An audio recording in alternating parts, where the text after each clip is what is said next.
నమస్తే, welcome to our voice. నేను journalist నవత. ఇక నితీష్ కుమార్ ఈయన గురించి పెద్దగా చెప్పవసరం లేదు. ఎప్పుడు ఎన్డీఏ కూటమిలో ఉంటాడో, ఎప్పుడు ఇండి కూటమిలో ఉంటాడో ఆయనకే తెలియదు. అయితే కేంద్రంలో ఎన్డీఏ ప్రభుత్వం ఏర్పడి నెల రోజులు కూడా కాలేదు, అప్పుడే డెసిషన్లు కండిషన్లు స్టార్ట్ చేసిందట.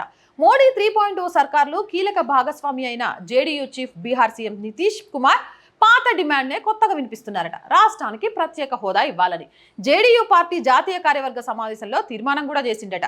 త్వరలో పూర్తి స్థాయి బడ్జెట్ ప్రవేశపెట్టనున్న నేపథ్యంలో కేంద్రానికి ఈ అల్టిమేటం పంపించాడట. ఈ తీర్మానంపై జేడీయూ నుంచి ఓ స్టేట్మెంట్ సైతం వచ్చింది.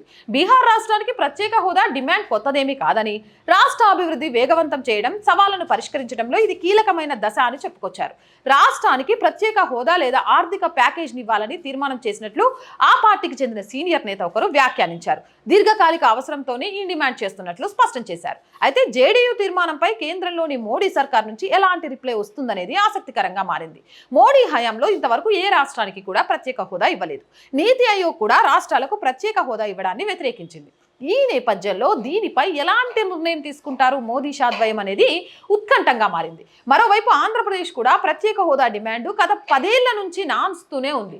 అయితే ప్రత్యేక హోదా ఇవ్వకుండా మోడీ ప్రభుత్వం ప్రత్యేక ప్యాకేజీని ప్రకటించింది. ఈసారి ఎన్డీఏ సర్కార్లో కీలక భాగస్వామ్యమైన టీడీపీ ఎలాంటి డిమాండ్ చేస్తుందనేది కూడా చర్చనీయాంశంగా మారింది.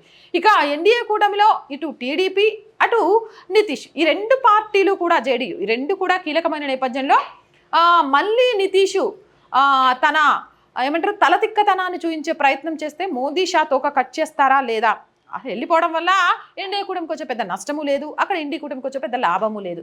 మరి ఈ వాదనకు ఎలాంటి చెక్ పెడతారు ఇప్పుడు మోదీ షా ద్వయం అన్నది చర్చనీయాంశంగా మారింది.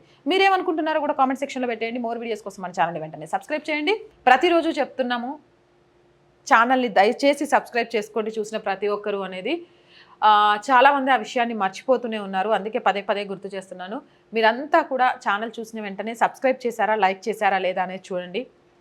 మీరు ఎంత లైక్ చేస్తే మన ఛానల్లోని వీడియోస్ అంత వైరల్గా మారుతాయి, ఎంతమంది సబ్స్క్రైబ్ చేస్తే అంత బలంగా అవుతుంది. నేను చెప్పే వార్తలన్నీ కూడా సమాజానికి హేతుగా ఉన్నాయి అనిపిస్తే ఖచ్చితంగా మీ చుట్టుపక్కల ఉన్న వాళ్ళందరితో కూడా ఛానల్ని సబ్స్క్రైబ్ చేయించండి. అండ్ మీ అందరి సపోర్ట్ కూడా ఈ ఛానల్కి చాలా చాలా చాలా అవసరం.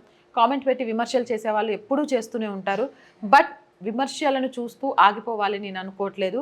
ఇంకా ముందుకెళ్ళాలి అంటే ఎక్విప్మెంట్ పరంగా కానీ, చిన్న ఆఫీస్ పరంగా కానీ, రిక్రూట్మెంట్ పరంగా కానీ మన ఛానల్కి చాలా అవసరం. అది కూడా ఎప్పటి వరకు మీ అందరి సహాయాన్ని నేను కోరుతానంటే, ఎప్పుడైతే మన ఛానల్ బ్రేక్ ఈవెన్కి చేరుకుంటుందో అప్పటి వరకు. బ్రేక్ ఈవెన్ చేరిన తర్వాత నా వల్ల నలుగురికి సహాయం చేస్తాను తప్ప నేను నలుగురు నుంచి మాత్రం ఖచ్చితంగా సహాయం తీసుకోను. అప్పటి వరకు మాత్రం మీ అందరూ సపోర్ట్ చేయండి. సపోర్ట్ చేయడానికి సబ్స్క్రిప్షన్ పక్కనే జాయిన్ అనే ఒక ఆప్షన్ కనిపిస్తుంది. 1 to 5 లెవెల్స్ ఉంటాయి, ఏదో ఒక లెవెల్లో సపోర్ట్ చేయండి. అలాగే స్క్రీన్ మీద గూగుల్ పే, ఫోన్పేతో పాటు అకౌంట్ డీటెయిల్స్ కూడా ఉంటాయి, అలా అయినా సపోర్ట్ చేయొచ్చు. అండ్ వ్యాపార ప్రకటనల ద్వారా మన ఛానల్కి సపోర్ట్ చేస్తూ మీ వ్యాపారాన్ని విస్తరించుకోవచ్చు. దానికోసం 8328500576 నెంబర్కి సంప్రదించండి. So please support our channel, subscribe our channel. జై భారత్.